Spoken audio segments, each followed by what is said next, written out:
Hare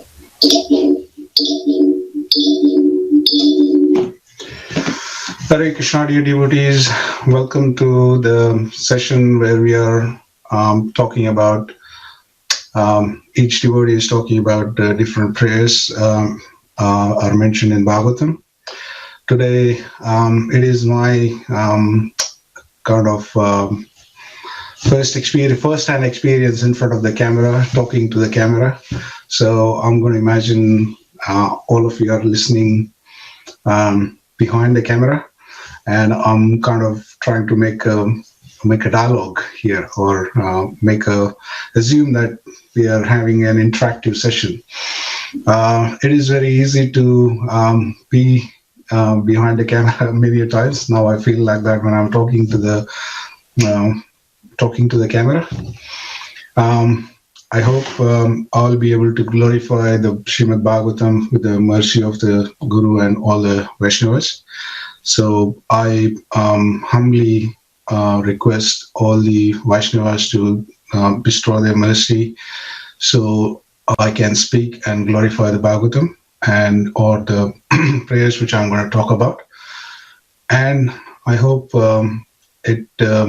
it changes the heart of the listeners, rather than I find my false. I find that my false ego has gone up rather than changing the hearts of the devotees. So I humbly beg for all the senior Vaishnavas and all the gurus and Srila Prabhupada to bestow the mercy, so that all the words coming out of my mouth should be glorifying the Lord. Hare Krishna. So welcome you all again. One side, I'm going to keep an eye on the broadcast as well. So please forgive me if you see me sort of a little bit distracted.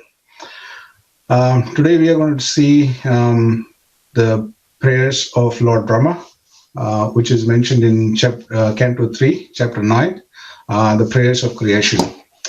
As the chapters goes, in Chapter 8, Lord has or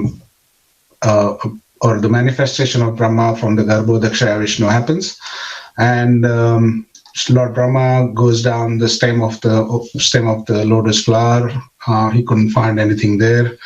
And very important point mentioned by many of the senior Vaishnavas, that on his own endeavor, when he tried to tried to find the origin of the stem and tried to find the information about the Lord or about his surrounding, he was unsuccessful. So that's a very, very good point for all of us to remember, that with our sole endeavor, we cannot find the roots of the spirituality. We must accept the mercy of the other Vaishnavas or of the Lord, or mercy of the Lord through the Vaishnavas, so that we can understand this very, very subtle topic of spirituality, or find information about the Supreme Lord. So let's get started. I'm just going to read last two verses, or translation of the last two verses from Chapter 8. So verse 32. When Lord Brahma, the maker of the universal destination, thus saw the Lord, he simultaneously glanced over the creation. Lord Brahma saw the lake of Lord Vishnu's navel and the lotus flower, as well as devastating water and the drying air and the sky, all became visible to him. This devastating water is coming back into verse number 25.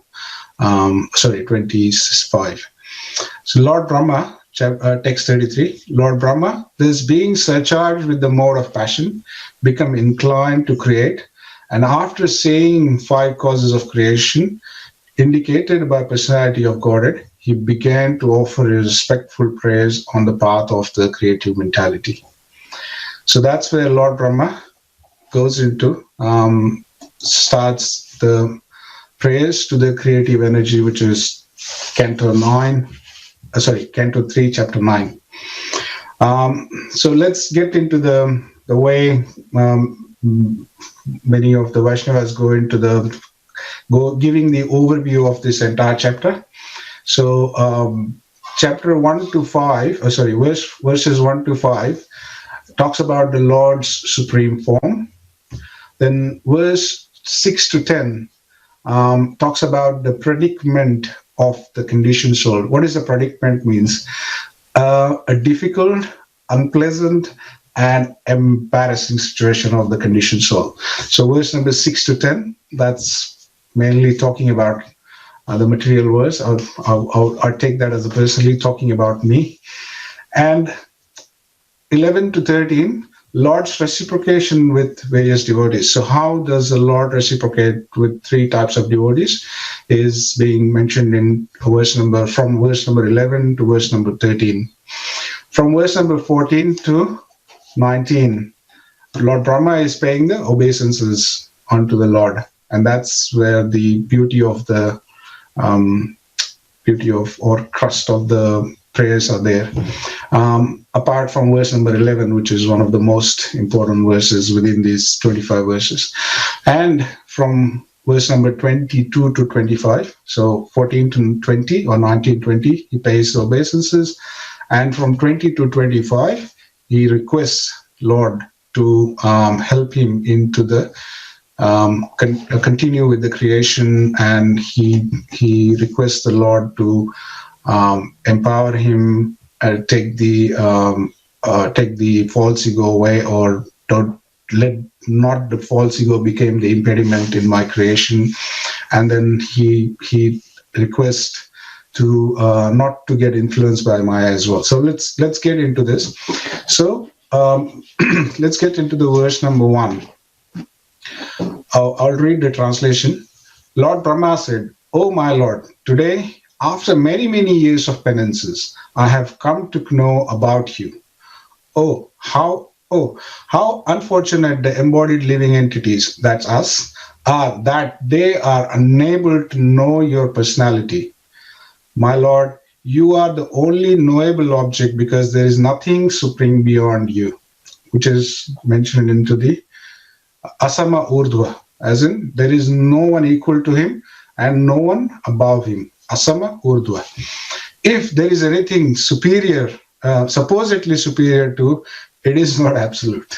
Okay, so somebody says that someone has created Krishna, and that's not absolute. That is what Lord Brahma is saying. Who is the first jiva in this material world? You exist as a supreme by exhibiting the creative energy of matter. Okay. So the only supreme cause is Vishnu. Srila Prabhupada writes into his translations or purport, and intervening the impediment is illusory energy of the Lord. This is the very, very, very nice,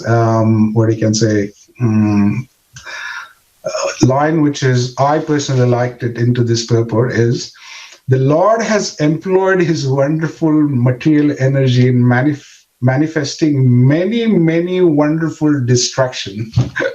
I like the way Srila Prabhupada uses his word, and I like the way he has said it here. It's like wonderful distraction in the material world. Okay, it could be in the form of television, mobile phone, Facebook, YouTube, and so many, like cafes. It's material world. Somebody likes traveling, so this place is good, that place is good, all that. But this all comes under the distraction. Whichever energy, the energy which is not involved in serving the Supreme Lord, comes under the material world. And the next line is very, very important, or it represents probably me. And the conditioned soul, illusioned by the same energy, are thus unable to know Supreme Lord. So the conditioned soul, we are basically surrendering ourselves to the Supreme Cause, to the material energy. And these are the wonderful, many wonderful distractions which has been created by the material energy. And that's why I always come to this advertising, advertising industry. They are the ones who are creating those distractions in our mind. They're planting the seed of desire in our mind. And then we get distracted. Let me finish this, have a bucket list of desires complete, and then I'll come to spirituality. Under the illusion, the general mass of people deny the existence of Supreme Lord and accept the foolish product of illusory energy as supreme. And then people ask, this mobile phone, there was nothing. I could talk to my parents back in India, I talked to my relatives, and so this wasn't there before. This is not illusory energy. This is real. But it is distraction. It's good to talk to your mother. That's not a point I'm making, but I'm saying that this is not the ultimate or supreme energy, but the foolish product of illusion as supreme. So general mass of people take that as a foolish product of illusory energy as supreme. By act of penances only, Lord Brahma was able to see Garbhodakshaya Vishnu. So as you can see in the translation of the purport, it says, after many, many years of penances. Okay, so Lord Brahma was in the meditation, and then he meditated on, and then all this knowledge was given to him from within. And it says, by realization only the Lord could be understand. So with your personal efforts, it is not possible. You have to have the mercy of the Lord, and that's why the Prabhupada has written Science of Self-Realization. So you have to understand the self and then your connection with the Lord is also. So by the realization only could understand the Lord. He is the only penance can one appreciate the beauty of opulence of the Lord. So by penances you can appreciate the beauty of the Lord. When one is acquainted, that is another word which is we say in the prayers that Jnananjana Churita Bhakti, acquainted, Churita Bhakti Vilocharena. So that is what beauty of and opulences. He is no longer attracted by others. So once you are attracted towards the supreme beauty of the Supreme Lord, the other distraction which Maya puts in front of you, that doesn't matter. You're not basically distracted by those. This is confirmed in Bhagavad Gita in 2.59. Vishaya vinivartante niraharasya dehina rasavarja rasovyapyasya param drashtva navartate. Though the embodied soul may be restricted from the sense enjoyment, the taste of sense objects remains, but seizing such an engagement by experiencing a higher taste, he is fixed in consciousness. So we cannot just restrict. That's why Srila Prabhupada said we have to dovetail our activities into Krishna consciousness. We are not saying that give up your desires. We are saying, Srila Prabhupada used to say that we have to channelize our desires with Lord's desire. Okay, let's move to the next one. So verse number 2. The form which I see is externally freed from material contamination and has advanced to show mercy to the devotees. As the manifestation of internal potency, this incarnation is the origin of many other incarnations, and I am born from the lotus flower grown from your navel home. Now, many devotees, Srila Prabhupada writes in the purport, many general mass of people called Brahma and Shiva are on the same level. Brahma, Shiva, and Vishnu are on the same level. Srila Prabhupada writes in the purport, is anyone who compares them is called Pashandi. Very strong words used by Lord Srila Prabhupada. And he uses the word Pashandi or infidel. What is the meaning of infidel? Many a times when I read Srila Prabhupada's purports, I prefer to have a dictionary or Google next to me. So I put those words and get the translation out of it. And if infidel means the person without religion. So he's even taking to the step, saying that the person who is saying that Brahma, Vishnu, and Shiva, they are on the same level, he is basically a person without a religion. And going forward, he says that is called as a infidel or tamasaha, mentioned herein. Okay, and two special Spiritual nature, which is exactly opposite of tamasa, spiritual nature is called avabodha rasa or avaroha rasa. Avaroha means the cancelling, or avarodha means the which nullifies completely nullifies the effect of tamasa. Okay, so that is what Srila Prabhupada mentions into his purport. So now Lord is getting glorified here, or Brahma is talking about the different forms of the Lord. Verse number 3. O my Lord, I do not see a form superior to your present form of eternal bliss and knowledge. In your impersonal Brahman effulgence, so here Lord Brahma refers to the impersonal Brahman here, effulgence in the spiritual cause, there is no occasional change or no deterioration of internal potency. I surrender unto you because whereas I am proud of my material body and senses, your Lordship is the cause of the cosmic manifestation, and yet you are untouched by matter. So this, therefore, spiritual energy is called so supreme. Lord Brahma is explaining here the supreme form of the Lord, which is and referring that impersonal Brahman is his effulgence and coming from Supreme Lord. The very important verse Srila Prabhupada mentions into the purport is the Advaitam Achyutam Anadi Ananta Rupam Adyam Puranam Purusham Nava Yavanam Cha. So this is actually the verse which we should all Matajis should meditate on. Nava Yavanam Cha. They're being they are a bit of fond of what you can say called eternally young. So this is the opportunity. If we go to the Supreme Personality of God, go back to Godhead, we will be Navayavanamcha, because there is no time factor there. Okay, and Brahmajyoti is there, so there is no change of kalpas or millennium in the Brahmajyoti. It's very stagnant, and there is no creative activities there as well.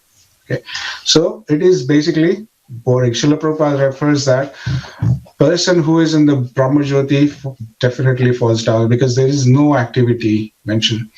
Lord Hanuman was offered the liberation. He said, if I'll get liberated, will I get the service? How would I serve my Lord?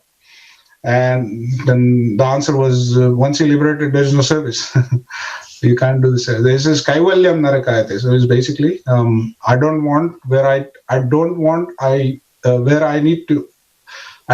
be where the place is where I can't serve my Lord. So the influence of time is conspicuous by its absence in the Brahmajyoti and in the upper planet or beyond the Brahmajyoti. Let's move to verse number 4. The present form and transcendental form expanded by Supreme Personality of God, Sri Krishna, here you mentioned Sri Krishna, is equally auspicious for all the universes, since you have manifested this eternal personal form upon whom your devotees meditate. I therefore offer my respectful obeisances unto you, those who are destined to be dispatched to the path of hell. Neglect your personal form because speculating on material topics. So Lord Brahma is giving a clear indication here. Those who are meditating on the impersonal form, what is the destination of them? And in chapter impersonalists are simply wasting their time in mundane material speculation, because they're addicted more to false argument than reality. So they're just good in arguments. They will just continue doing the arguments. They will never accept the Shastras as they are, as it is. And that's what Srila Prabhupada says, as it is. And in chapter 12 of Bhagavad Gita, verse number 5, it says, Klesho dikataras Klesho dikadarastesham. Klesho means what? It's very troublesome. And in the next line, it says, Avyaktahi gatir dukkham. There is no progress and dukkham. Basically, there is a misery in that speculation. So if we just continue to speculate on the impersonal form of the Lord, we are going to be klesho. Klesho is in very troublesome, and dukkha. Dukkha means miseries. So they are going to come our way, which will make our life hellish. So these are the words from Lord Brahma, and especially we are coming from Brahma Madhava Gaudiya Sampradaya. These are the directions for us. Rather than speculating on the impersonal form of the Lord, we should focus on the personal form of the Lord. The problem with that, many senior devotees says that you can get someone can get attracted towards the impersonal form of the Lord. Same like Lord Hanuman gets attracted towards the Lord Ram, or form of the Lord Ram, or Lord's form in the form of the Lord Ram. But he doesn't deny the existence of the Supreme Personality of Godhead. But someone can get attracted towards the impersonal form of the Lord. Many devotees don't do that, but someone can. But that doesn't mean he's not accepting that there is a personal form of the Lord. But that is his personal choice, that yes, I like to worship Lord in this impersonal form. That's okay, but he's not denying the personal form of the Lord. Whereas the impersonalists, they're not accepting the personal form of the Lord. They say this impersonal is everything, and everything, the impersonal thing gives the birth to the personal thing. Okay, let's move on to verse number 5. Oh my Lord, persons who smell. This is the now very interesting word coming up here, which is bewildering for the modern science, like the distractions which we talked about. Those, let them explain this part. The persons who smell the aroma of your lotus feet, carried by the air of Vedic sound through the holes of ears. This is quite interesting. How you can smell, carried the air of Vedic sounds, or how you can smell. Generally, when you say, you smell, or the carried through the air. When you say air, that means is basically you smell. But you have to listen the Vedic sounds to the holes of. People say that unless or until I see it, I don't believe it. So this is the thing which you have to acquire the knowledge by the hearing. And Srila Prabhupada mentions here that the translation of in the purport is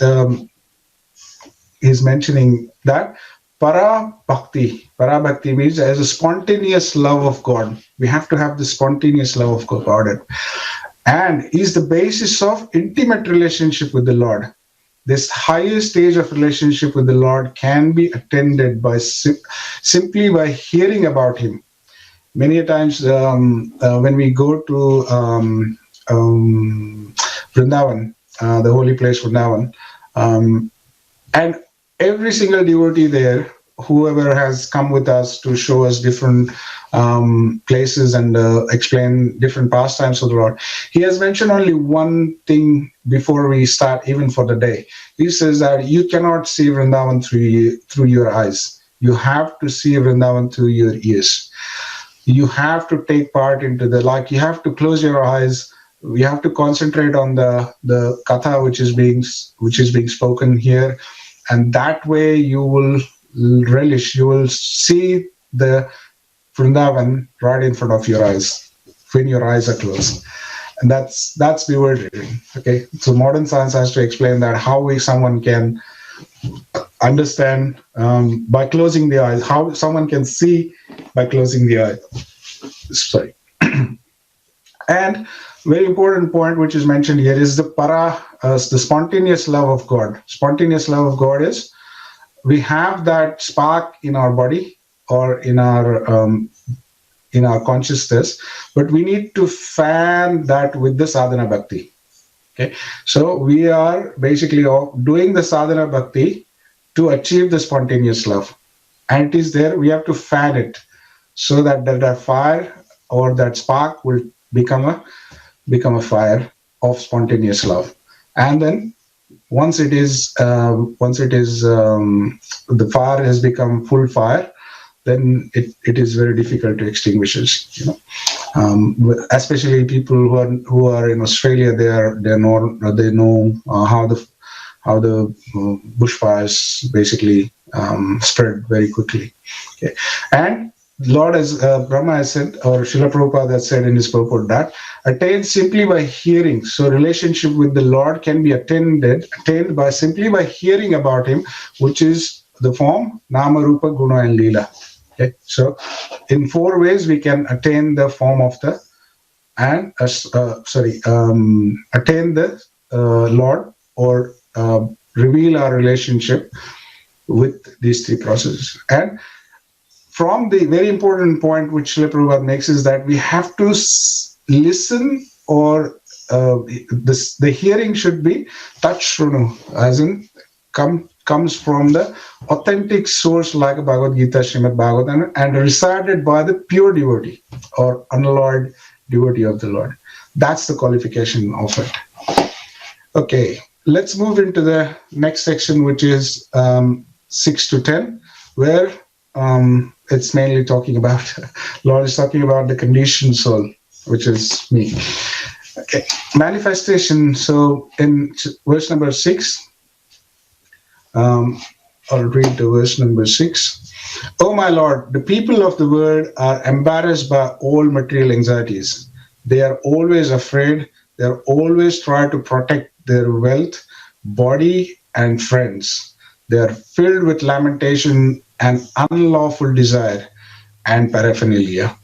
And they are avariciously based their undertaking on the perishable conception of my and mine. As long as they do not take shelter of your safe lotus feet, they are full of such anxieties. I like the word which Srila Prabhupada uses into this translation is avariciously. Avariciously means what? That in the way that shows an extremely strong wish to get money or possession.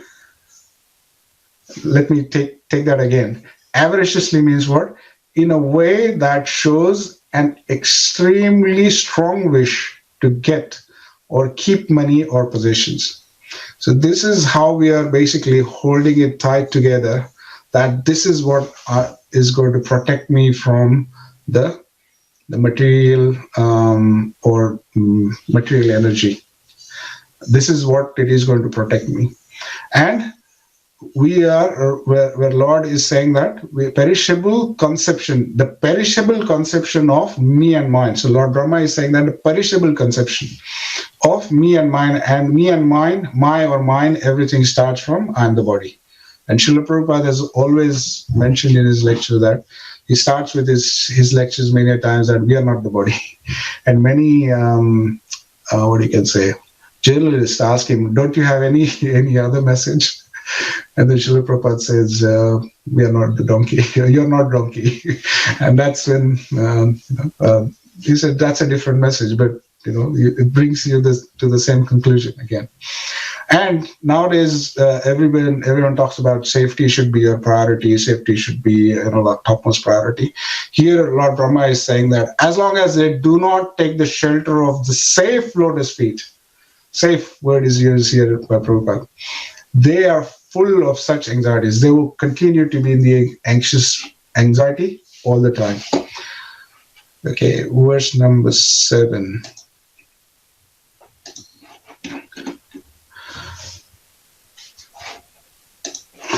O my Lord, persons who are bereft of all auspicious performance of chanting and hearing about your transcendental activities are certainly unfortunate and also bereft of good sense, they engage in inauspicious activities, enjoying sense gratification for a very little while. Very little while. So, in small way, body identification is the basis of the sense enjoyment. So unless and until we accept that we are the body, the senses are attached to the body, we cannot enjoy without the body. That's the material conception of the enjoyment. But body means sense enjoyment. But when we elevate ourselves from the bodily platform to the spiritual platform, then by tatha taror mula nishechanena, that means when we try to please the Lord, in reciprocation, Lord, whatever Lord gives, that becomes happiness, and that is eternal happiness. That is what Brahma is, or Srila Prabhupada is trying to point us to. Verse number 10. Did I jump? Sorry. Verse number 8. Verse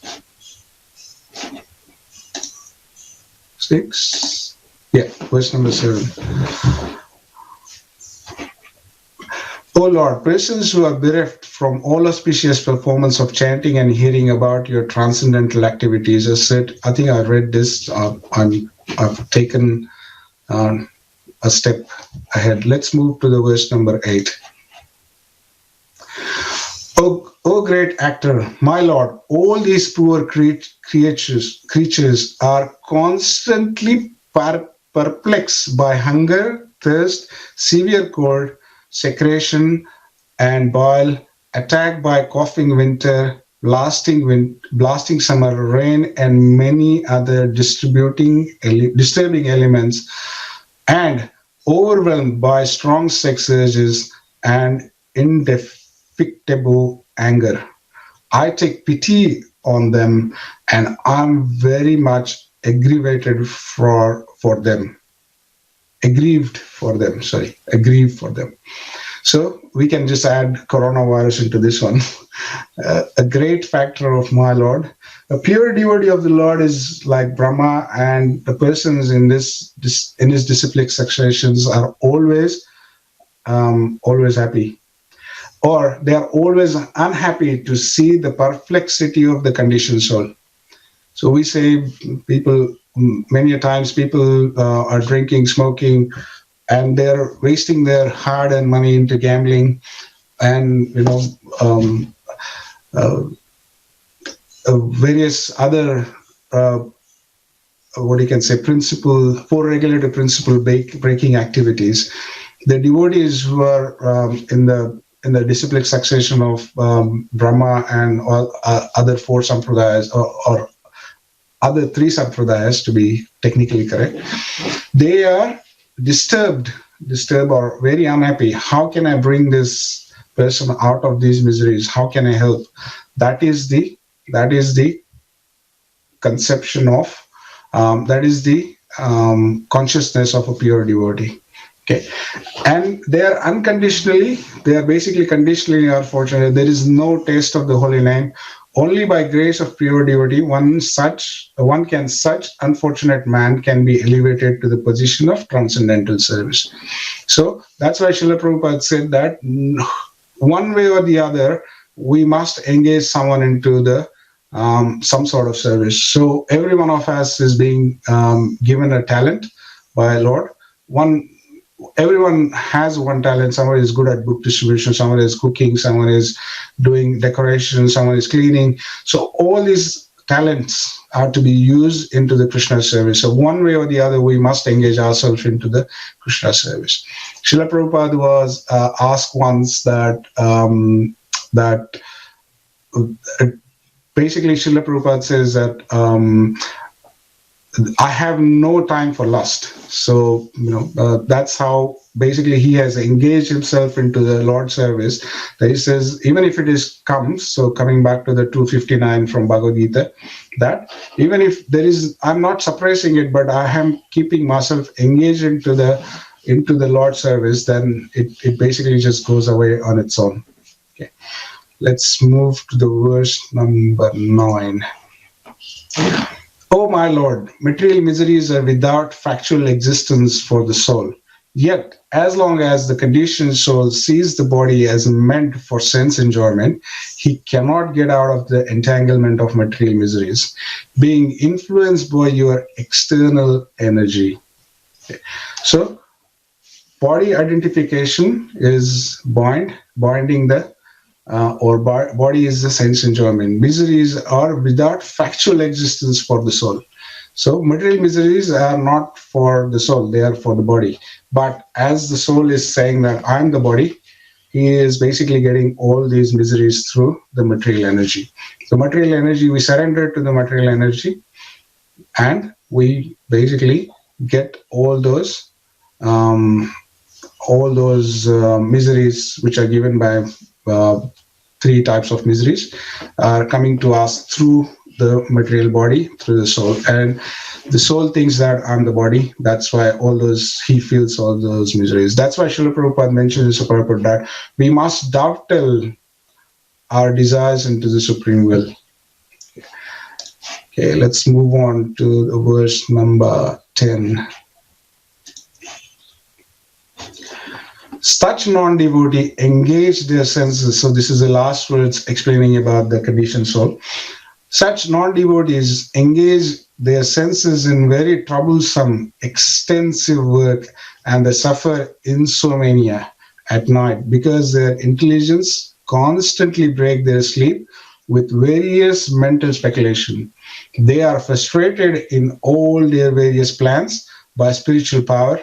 Even great sages, okay, that's very interesting. Great sages, if they are against your transcendental topic, must rotate in this material world.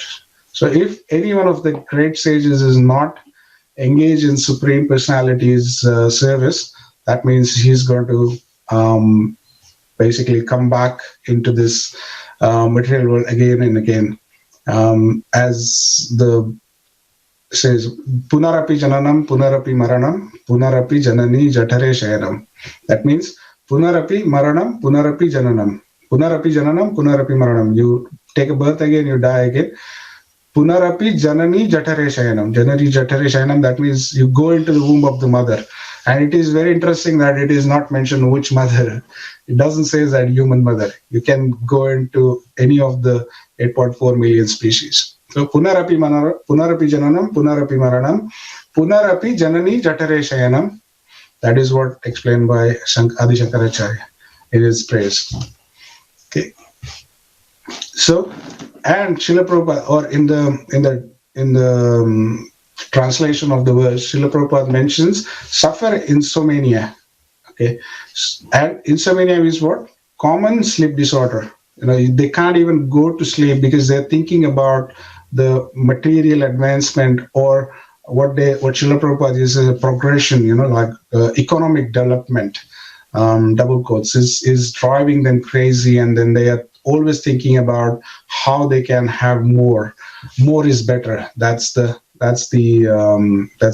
punchline, which is basically triggering in their mind.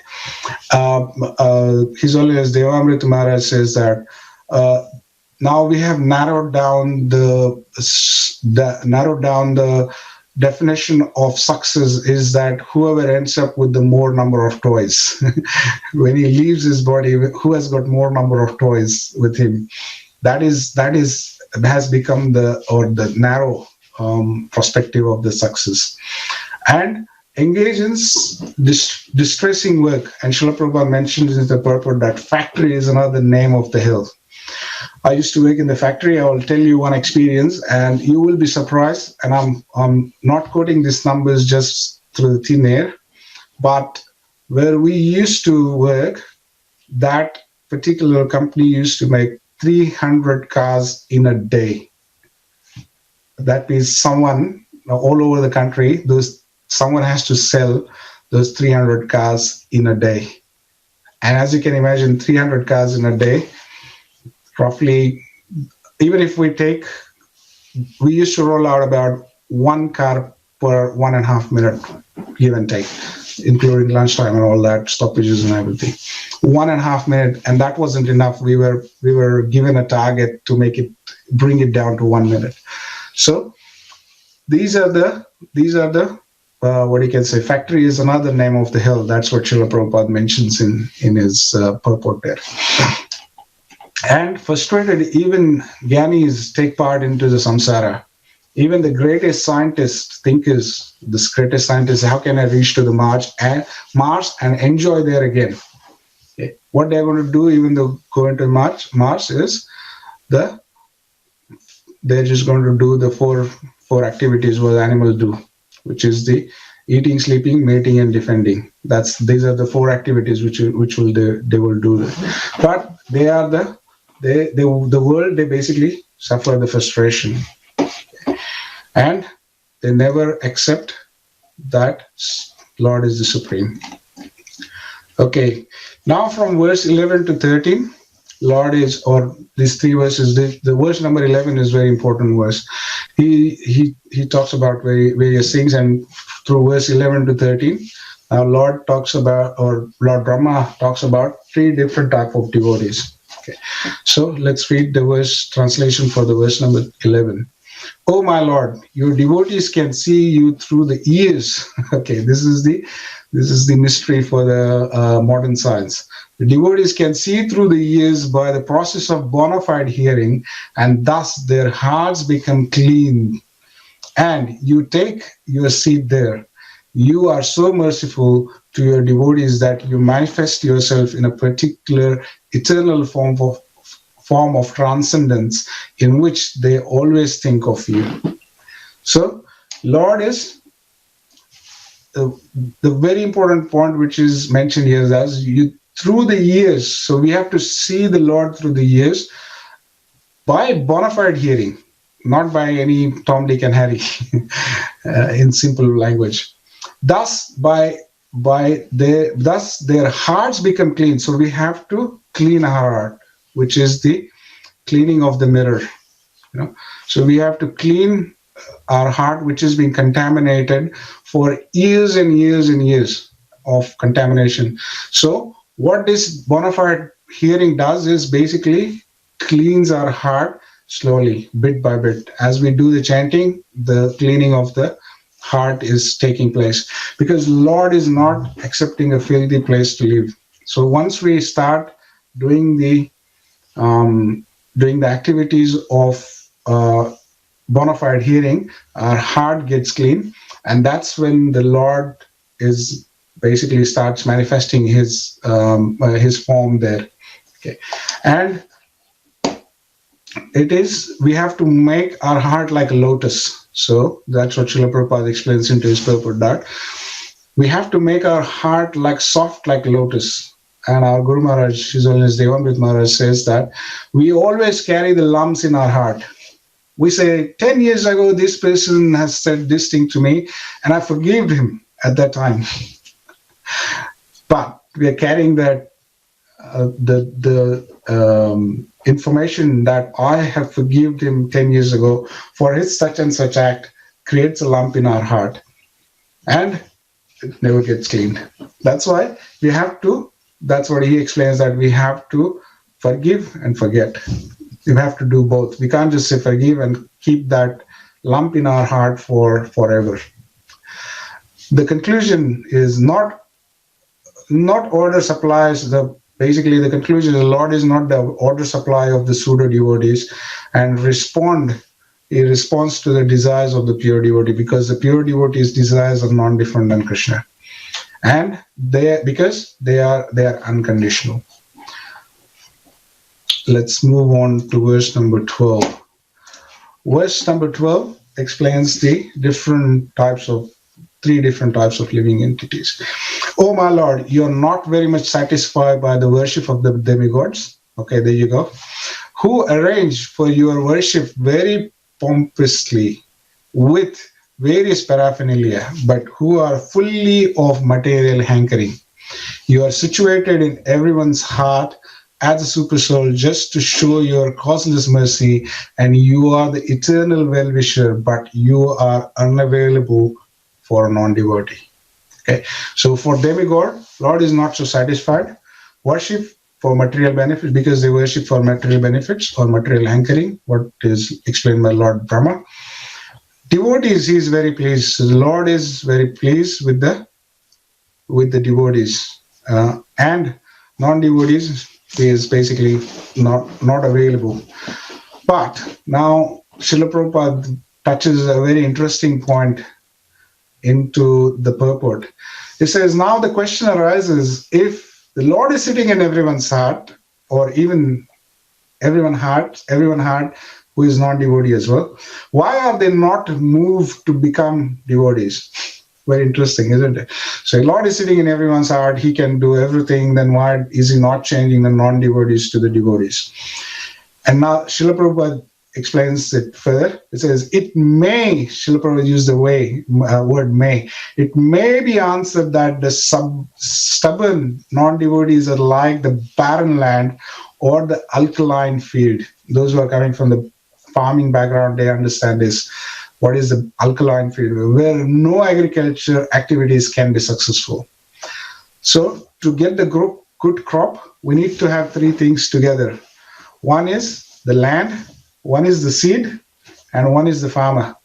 Here, the non-devotees are like a land, which is alkaline land.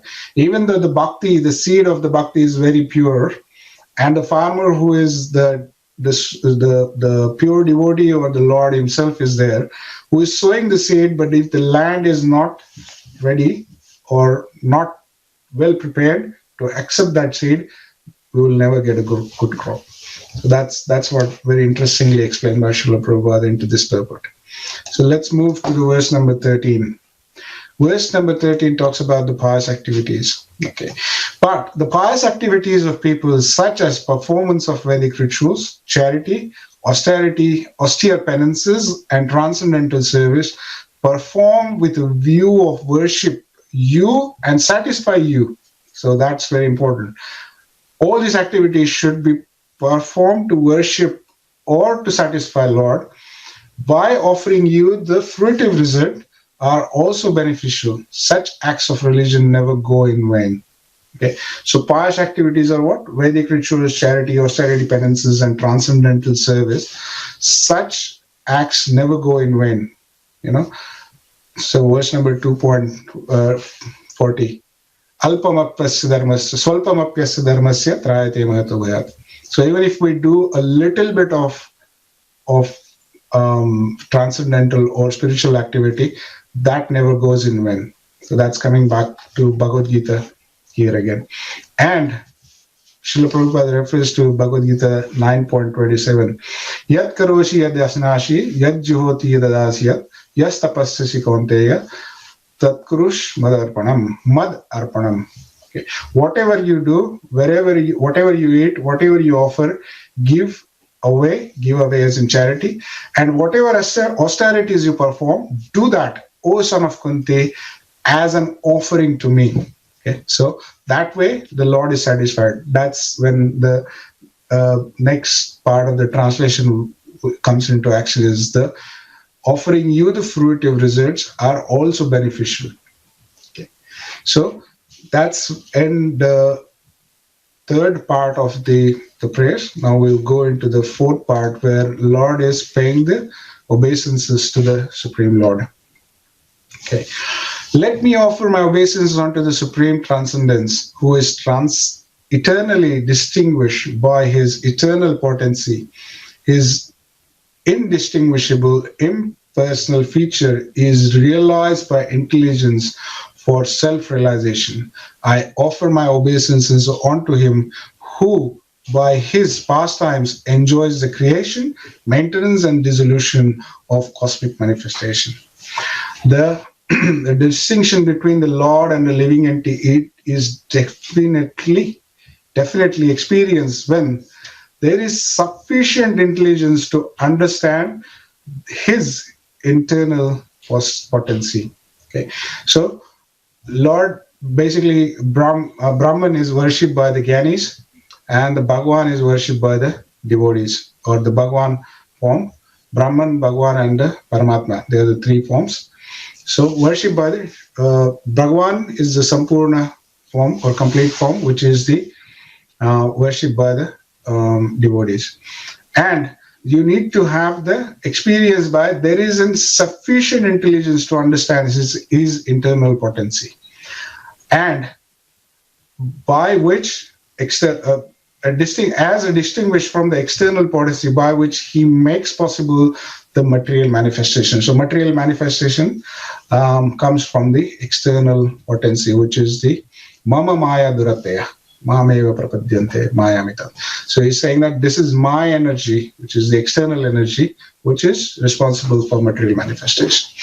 Srila Prabhupada talks into the purport about the rasa dance, which is the internal potency of the Lord, and creation, maintenance, and dissolution by the external potency. We are definitely not qualified to talk, at least I'm not definitely qualified to talk about the internal potency, but Srila Prabhupada definitely mentions the reference, so I mentioned it here as well. So when you read these purports, you will understand how Srila Prabhupada is touching the internal potency topic, and he focuses on the material or external energy topic. Okay, the verse number 15. Let me take shelter of the lotus feet of him whose incarnations, qualities, and activities are mysterious imitations of worldly affairs. One who invokes his transcendental name, even unconsciously, at the time of he quits his life, is certainly washed immediately of his sins of many births and attain him without fail. So this is the example of Ajamila coming in the picture here. One who invokes his transcendental name even unconsciously. So Ajamil was not purposefully taking the name of the Lord. He was just calling his son. At the time he quits his body, is certainly washed immediately of his sins of many births. So Ajamil was given a second chance to correct himself and achieve the final destination. So let me take a shelter of the lotus feet of him who's one who chants the holy name gets delivered. Okay, so Lord Brahma is taking the shelter of the lotus feet whose name is chanted all over the place. So we as a devotees, we should take the path of our sampradaya, which is a Brahma Madhava Gaudiya Sampradaya, and do the chanting of the Lord, which is basically as good as taking a shelter of the Lord, because the name and the Lord are non-different. Okay. Verse number 16. Your Lordship is the prime root of the tree of the planetary system. This tree has grown by the first penetrating the material nature in three trunks. As me, Shiva, and you, the Almighty, for creation, maintenance, and dissolution.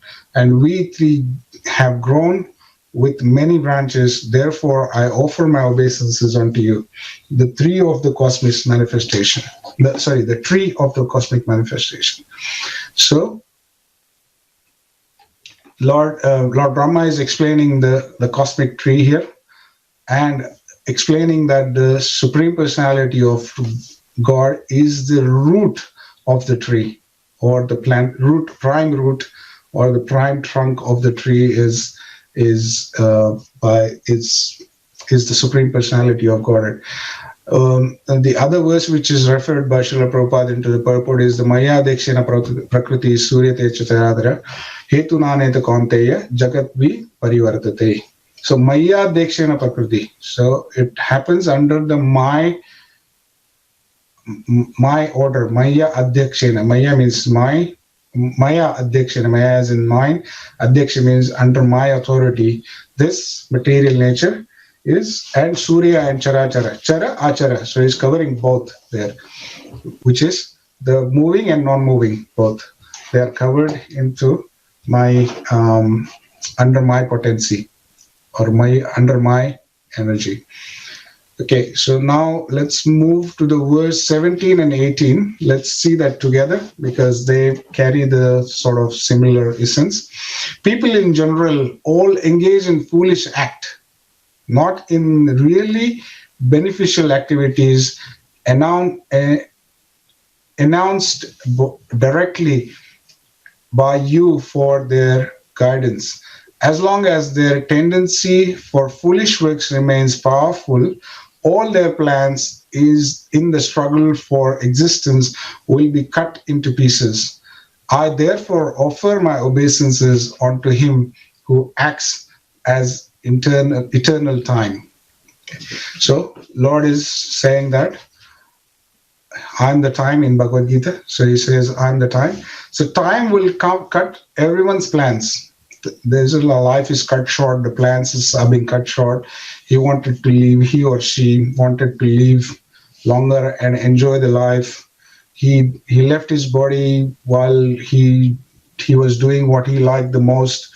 All these phrases comes out. But Lord in the form of the time delivers the result of the karmas. That is what many of the senior Vaishnavas says. Lord, in the form of time, deliver the karmas. So whenever someone's time finishes, he has to leave. And people in general all engage in foolish act, not in they're basically doing the foolish act of planning their journey ahead. And basically they're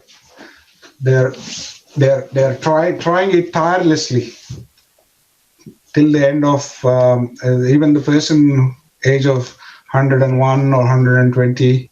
He's having a plans to do how I can enjoy the last sip of my material body. That is what his consciousness is. And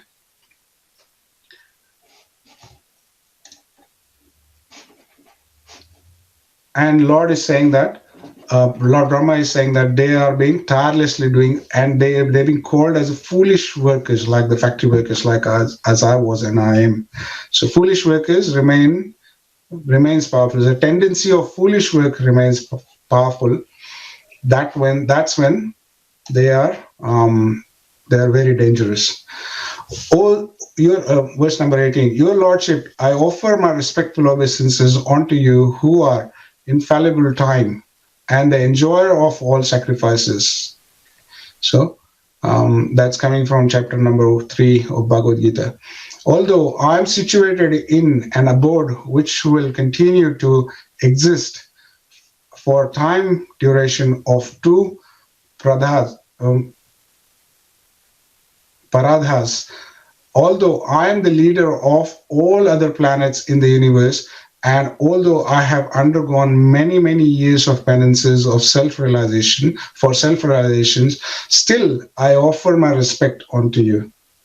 So here Lord Brahma is taking a very, very, very humble position, saying that even though I was doing the tapasya or penances for such a long time, that means basically I was doing to get self-realized, but what is the self-realization means is that we are not important. The Lord is important. That is the start of the self-realization. Although I am situated in an abode which is continue to exist for a time duration, which is about 311 trillion years.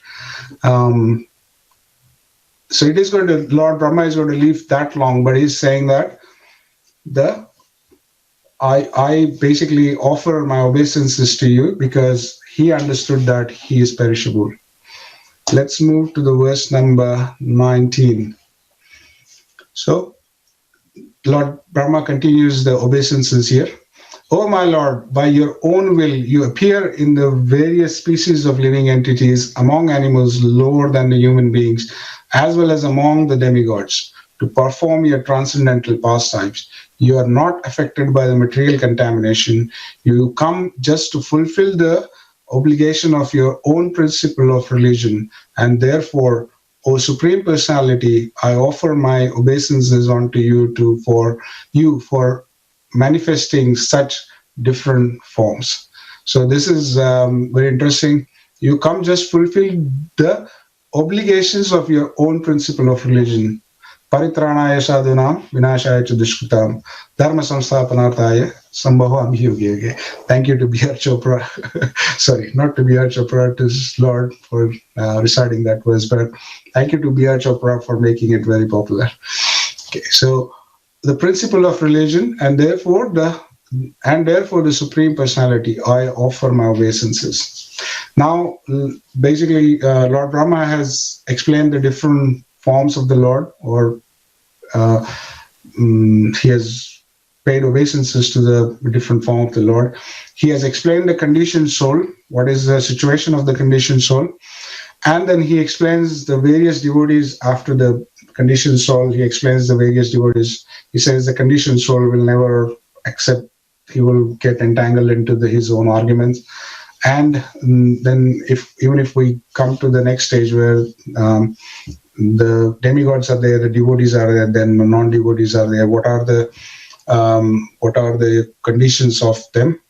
And then he pays the obeisances after doing all the penances for and taking the humble position here.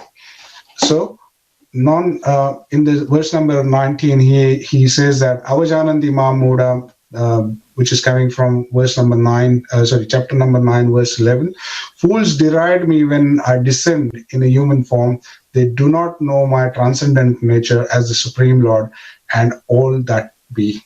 So the people who are worshippers of the impersonal form of the Lord, or they're just not form of the Lord, they're just impersonalists, they say the form of the Lord is coming from the impersonalist Brahman.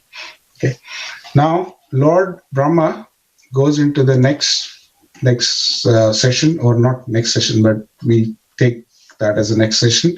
So 19 and 20, I'm just going to read the verse number 10, 20, and they're together. 19 and 20 is the extension of the obeisances. My Lord, you accept the pleasure of sleeping in the water of devastation. This is quite interesting and bewildering for modern science. How can someone take a pleasure in sleeping in the water of devastation? Where everywhere there is a devastation, how can somebody be taking a pleasure in it? The simple answer is someone who is more powerful than the water of devastation, he can only take the pleasure. So Lord is supreme. So water of devastation is not supreme. So that's why even if he's sleeping in the water of devastation, he is not fearful. He is taking a pleasure in it. But from the viewpoint of the Lord Brahma, where there are violent waves and you enjoy pleasure on the bed of snakes. Okay, this is another thing, which is the bed of snake. If we see the snake only, we just run away. But the Lord is enjoying the pleasure on the bed of the snake, showing the happiness of your sleep to intelligent person. So the person who is intelligent, he understands how the Lord is taking the pleasure into the sleeping on the water of devastation and sleeping on the bed of the snake. But the person who is full of speculation, he can't understand. At that time, all the universal planets are stationed within your abdomen. So this is the state where everybody is in the dormant state. Okay, so we all go into the dormant state, and once the Brahma creates the Srishti, we come out of the dormant state. When the annihilation happens, we all go back into the dormant stage unless we get liberated. Okay, let's move to the next session, which is starting from verse number 21 to 25. How we are going with the time? Okay, please bear with me for another 10 minutes. I should be concluding this very soon. O object of my worship, I am born from the house of your lotus navel for the purpose of creating the universe by your mercy. All these planets of the universe are stationed within your transcendental abdomen while you are enjoying the sleep. Now your sleep having ended, your eyes are open like blossoming lotus in the morning. So now, from here, after paying obeisances, Lord Brahma is moving into doing some requests to the Lord, which are very interesting. So the Garbhodakshaya Vishnu can enjoy the transcendental happiness within the water of devastation. But the impersonalist who thinks that, or impersonalist thinks actually in the backward direction.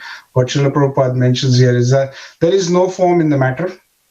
Spirit should be formless, and in the matter there is the sleep. In spirit there cannot be a sleep. So if there is a sleep, then if there is a spirit, then the sleep cannot be there, because the sleeping of the deity is accepted in archana worship.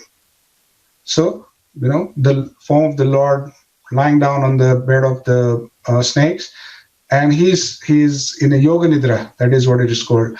But the person who is the impersonalist is taken as a sleep.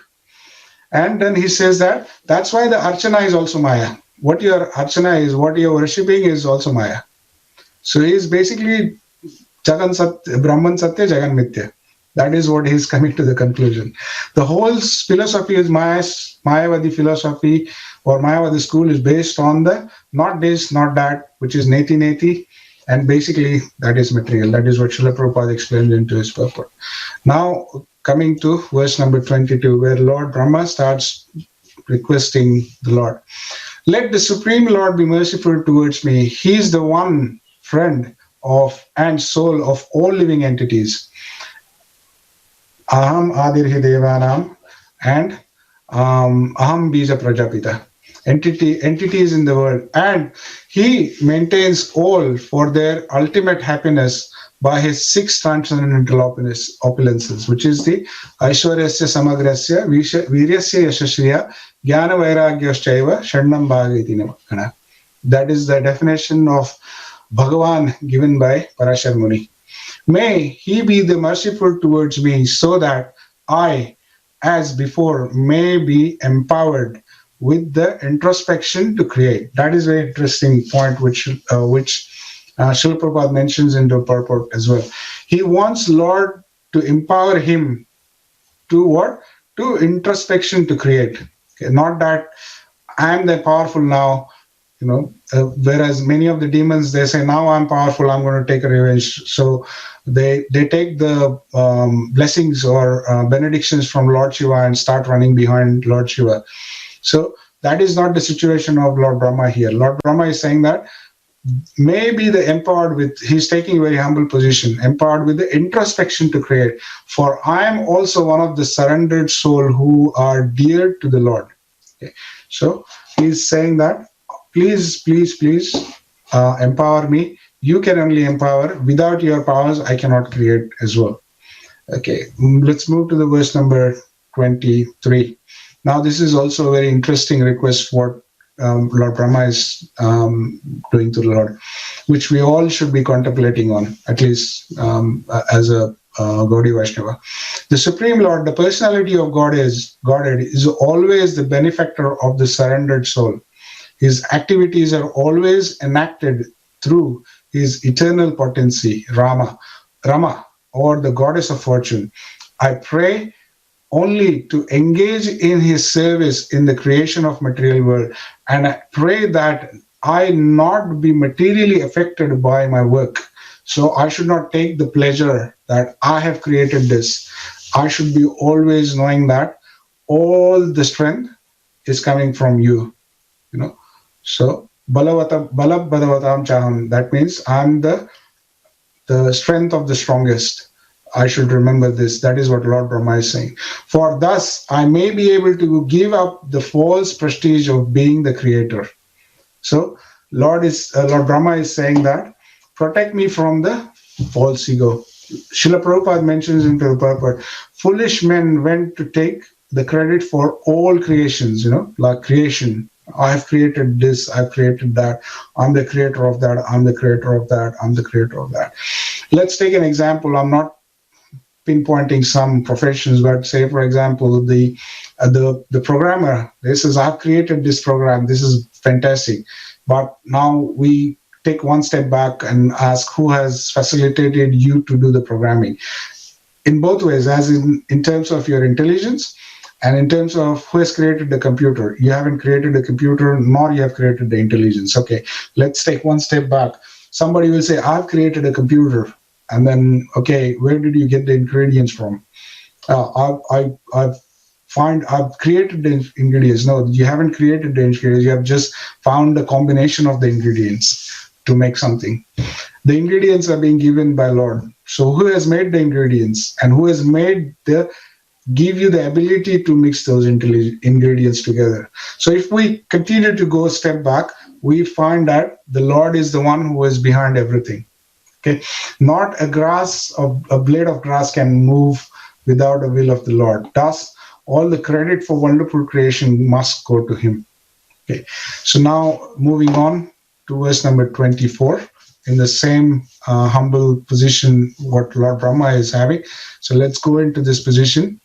As he lies down in the water of devastation, I am born as a total universal energy from the navel lake in which the lotus sprouts.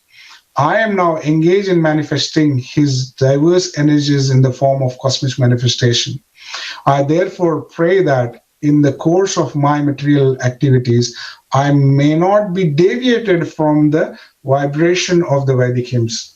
So, like many of the times, these successful people say that it is easy to get to the number one, but it is very difficult to maintain or to remain at number one. So that is what the situation of Lord Brahma is saying, that even if I don't get the false ego, but be merciful on me so that I don't get deviated from that as well. And then think that, yeah, I think I'm the creator. Some way or the other, my hand is there. So I'm the creator. So he says I should not get deviated. So His Holiness Radhanath Maharaj was asked, someone asked, I can't exactly remember the context. He says, Maharaj, please bless me that I remain humble. But Maharaj actually first become humble. So that is the position. So to remain humble, first of all, we have to become humble. And that's a very interesting point which His Holiness Radha Maharaj mentions there. So Lord Brahma is mentioning here that I should not deviate it from the vibration of the Vedic hymns, or I should be always focused on the lotus feet of the Lord. Now, let's take the verse number 25.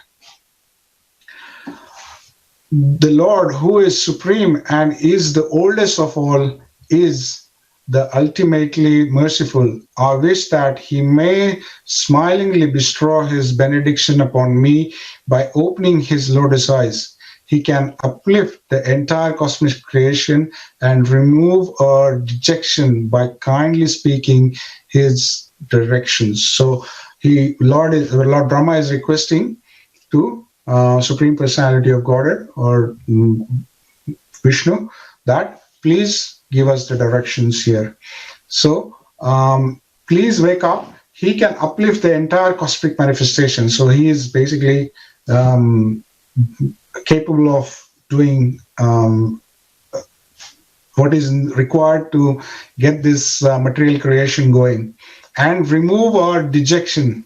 We are still confused how this whole thing is going to put together. So give us some more directions. Lord Brahma is entrusted with the management of the complete cosmic show, and therefore he prays that Lord bestow his blessing upon him so that he may execute his purpose. So to execute his purpose, Lord Brahma is requesting Lord Vishnu, or Supreme Personality of Godhead, to bestow his mercy and give so that he can continue to execute his instructions. So now verse 26 and 27, I'm just going to take them because there are some significant points mentioned there. Lord Brahma is tired from activities of penances and knowledge and meditation. So Lord is with all these efforts, meditation for such a long time, seeing the Lord and then getting instructions from the Lord has put Lord Brahma in anxiety, which is a Vishanna Chetasam. Vishanna means anxiety. And he was sleeping. He after he sees the water of devastation, the Lord Brahma is not comfortable. He's saying that how can you take the pleasure of sleeping into the water of devastation? Those who have been on the Niagara Falls, they can see how that water lands down there and how much noise it makes. It shatters your heart in some ways. So you can imagine how would be the water of devastation would do here. So I would stop here. Thank you for being patient with me for another 15 minutes. And I would like to thank Ghanshyam Prabhu and the temple management for giving me this opportunity to learn. I don't think I've glorified Lord Brahma. I think I tried to present my understanding. I hope I haven't made any offenses while making this attempt. So I would like to thank all of you for joining us today. Srila Prabhupada ki jai, Srimad Bhagavad Gita ki jai, Srimad Bhagavatam ki jai. Hare Krishna.